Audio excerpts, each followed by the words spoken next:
Hi viewers, உங்கள் உடம்பு ரொம்ப சோர்வாக தெரியுதா? இல்லை உங்கள் முகம் திடீர்னு வெளுத்து போய் தெரியுதா? இல்லை அடிக்கடி மயக்கம் தலைவலி வருதா? அப்படின்னா உங்கள் உடலின் இரத்தத்தில் ஹீமோக்ளோபின் அளவு குறைவாக இருக்க வாய்ப்பு இருக்குன்னு அர்த்தங்க. இன்றைக்கி நம்ம சேனலில் எதை பற்றி பார்க்க போகிறோன்னா, ஹீமோக்ளோபின் அளவை அதிகரிக்க என்ன மாதிரியான பழங்கள்லாம் எடுத்துக்கலான்னு தாங்க பார்க்க போகிறோம். இந்த மாதிரி யூஸ்ஃபுல்லான வீடியோலாம் பார்க்க நம்ம சேனலை சப்ஸ்கிரைப் பண்ணி பக்கத்தில் இருக்க பெல் ஐக்கானை கிளிக் பண்ணுங்கள். அப்போ தான் நாங்கள் போடுற வீடியோலாம் உங்களுக்கு நோட்டிஃபிகேஷனாக வரும். நம்ம நோயின்றி இருக்கணும்னா நம்ம உடலில் இரத்த ஓட்டம் சீராகவும் சரியாகவும் இருக்கணுங்க. குறிப்பாக இரத்தத்தில் இருக்க ஹீமோக்ளோபின் எண்ணிக்கையை பொறுத்து தான் உடலின் ஆரோக்கியம் நிர்ணயிக்கப்படுதுங்க. ஃபஸ்ட்டு ஹீமோக்ளோபின்னா என்ன? ஹீமோக்ளோபின்றது நம்ம இரத்த சிவப்பணுக்களில் உள்ள ஒரு முக்கியமான புரதங்க. இப்போ ஏதாவது ஆக்சிடெண்ட் நடக்குது, இல்லை நார்மலாக ப்ரெக்னெண்ட்டாக இருக்கிறவங்களா இருக்கட்டும், தலைவலி காய்ச்சல் என்ன ஒரு கம்ப்ளைண்ட்னு நீங்கள் ஹாஸ்பிட்டல் போனாலும் ஃபஸ்ட்டு அவங்க செக் பண்ணுற விஷயம் ஹீமோக்ளோபின், அதாவது ஹெச்பி. ஏன் பிளட்டில் ஃபஸ்ட்டு இந்த ஹீமோக்ளோபின் செக் பண்ணுறாங்கன்னு தெரியுமா? இந்த ஹீமோக்ளோபின் நமது செல்களுக்கும் திசுகளுக்கும் ஆக்சிஜனை எடுத்துகிட்டு போகுதுங்க. அது மட்டும் இல்லாமல் நுரையீரலில் இருந்து மற்ற எல்லா உறுப்புக்கும் ஆக்சிஜனை எடுத்துகிட்டு போகுதுங்க. இப்படி ஒட்டுமொத்த உறுப்புகளுக்கும் ஆக்சிஜனை எடுத்துகிட்டு போகிற அந்த ஹீமோக்ளோபின் குறையும் போது தான் ஒட்டுமொத்த உடலுமே அதன் செயல்பாடுகளை பாதிக்குங்க. இதனால தான் ஃபஸ்ட்டு நம்மளுக்கு ஹெச்பின்னு சொல்கிற ஹீமோக்ளோபினை செக் பண்ணுறாங்க.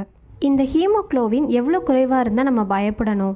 ஃபஸ்ட்டு ஆண்களுக்கு நார்மலாக 13லேருந்து 17 கிராமும், பெண்களுக்கு 12லேருந்து 16 கிராமும் இருக்கணுங்க. இதை விட குறைவாக இருக்கும்போது தான் இரத்த சோகைன்னு சொல்கிற அனிமியா ஏற்படுது. இப்போது ஹீமோக்ளோபின் அதிகரிக்கக்கூடிய பழங்கள்லாம் என்னென்னு பார்க்கலாங்க.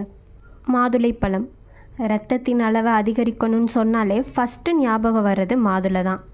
மாதுளையில் இரும்பு சத்து, விட்டமின் ஏ, விட்டமின் சி, நார்ச்சத்து, விட்டமின் இ போன்ற சத்துக்கள்லாம் அதிக அளவு இருக்குங்க. அது மட்டும் இல்லாமல் இந்த பழத்தில் உள்ள அஸ்கார்பிக் அமிலம் உடலில் இரும்பு சத்தின் அளவை அதிகரித்து இரத்த செல்களின் அளவை ஒழுங்குபடுத்துதுங்க. குழந்தைகள்லேருந்து பெரியவங்க வர எல்லாருமே இந்த மாதுளம்பழத்தை சாப்பிட்லாம். டெய்லி ஒரு மாதுளம்பழம் சாப்பிட்றதுனால ரத்தத்தில் ஹீமோக்ளோபின் அளவை அதிகரிக்க முடியுங்க.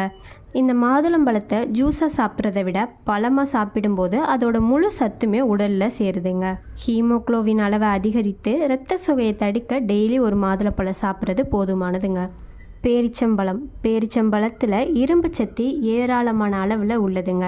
முதல் நாள் நைட்டே பாலில் பேரிச்சம்பழத்தை ஊற வச்சு தினமும் காலில் 2லேருந்து 3 பேரிச்சம்பழத்தை சாப்பிட்டு வருவதால் உடலை வலுவாக வைக்க உதவுவதோடு ஹீமோக்ளோபின் அளவை அதிகரிக்கவும் உதவுதுங்க. ரத்தம் குறைவாக இருக்குன்னு சொன்னால் இனி கவலையே படாதீங்க. டெய்லி இந்த பேரிச்சம்பழத்தை சாப்பிட்டு வர நல்ல மாற்றத்தை பார்க்கலாங்க. அத்திப்பழம். இந்த அத்திப்பழத்தில் இரும்பு சத்து, விட்டமின் சி, கால்சியம், மெக்னீஷியம் போன்ற சத்துக்கள்லாம் நிறைஞ்சிருக்குங்க. இந்த அத்திப்பழத்தை ஃப்ரெஷ்ஷாகவோ இல்லை உலர்ந்த அத்திப்பழமாகவோ தினமும் சாப்பிட்டு வரலாம். அப்படி சாப்பிடும்போது இரத்த சிவப்பணுக்கள் எண்ணிக்கையை அதிகரிப்பதோடு ஹீமோக்ளோபின் எண்ணிக்கையும் அதிகரித்து இரத்த சோகை வராமல் பாதுகாக்க முடியுங்க. உலர்பழம். உலர்பழங்களில் ரொம்பவே முக்கியமானது உலர் கருப்பு திராட்சை. 100 கிராம் உலர் கருப்பு திராட்சையில் 2.6 கிராம் இரும்பு சத்து இருக்குதுங்க. உலர் கருப்பு திராட்சையை முதல் நாள் இரவே தண்ணியில் ஊற வச்சு அடுத்த நாள் காலையில் வெறும் வயிற்றில் சாப்பிடும்போது அது நம்ம ஹீமோக்ளோபின் அளவை அதிகரிக்க ஹெல்ப் பண்ணுதுங்க. இந்த கருப்பு உலர் திராட்சை ஹீமோக்ளோபின் அளவை அதிகரிக்க கிடைச்ச அருமருந்துங்க.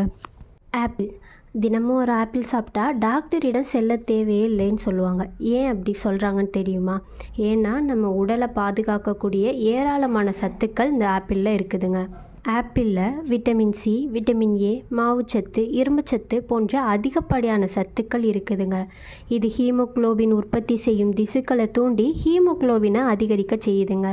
ஸோ டெய்லி ஒரு ஆப்பிள் சாப்பிட்றதுனால இரத்த சோகை வராமல் தடுக்க முடியுங்க. வாட்டர்மெலன். வாட்டர்மெலன் சொன்னாலே நம்மளுக்கு ஞாபகம் வர்றது நீர்ச்சத்து அதிகமாக இருக்குது, வெயிலுக்கு ரொம்ப நல்லது, அதானே தெரியும்.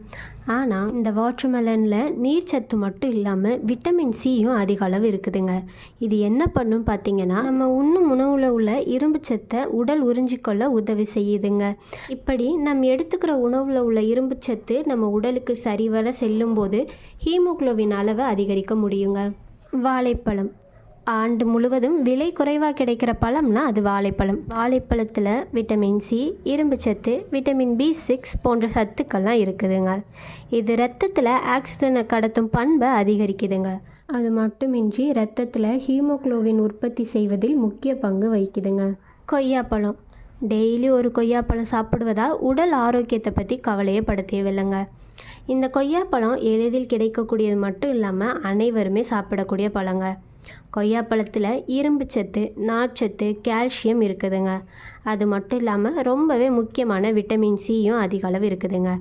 ஏற்கனவே சொன்ன மாதிரி இந்த விட்டமின் சி நம் உண்ணும் உணவில் உள்ள இரும்பு சத்தை உறிஞ்சி இரத்தத்தில் சரிவர செல்வதற்கு உதவி செய்யுதுங்க. இதனால் இரத்தத்தில் ஹீமோகுளோபின் அளவை அதிகரிக்கவும் இரத்தச்சோகையை தடுக்கவும் முடியுங்க. இனியும் பிளட்டில் ஹீமோகுளோபின் அதாவது ஹச்பி கம்மியாக இருக்குன்னு சொன்னால் பயப்பட மாட்டீங்கன்னு நம்புகிறேன். இப்போ நான் சொன்ன பழத்தெல்லாம் டெய்லி எடுத்துக்கோங்க. அப்போ தான் ஹீமோகுளோபின் அளவை அதிகரிக்கவும் உடலில் ஏற்படுற காய்ச்சல், தலைவலி, இரத்த சோகை, மயக்கம் இந்த பிரச்சனையிலிருந்தெல்லாம் விடுபடலாங்க. இந்த வீடியோ பிடிச்சா லைக் பண்ணி, கமெண்ட் பண்ணி, சப்ஸ்கிரைப் பண்ணி சப்போர்ட் பண்ணுங்கள். மேலும் பயனுள்ள வீடியோலாம் அப்லோட் பண்ணுறோம்.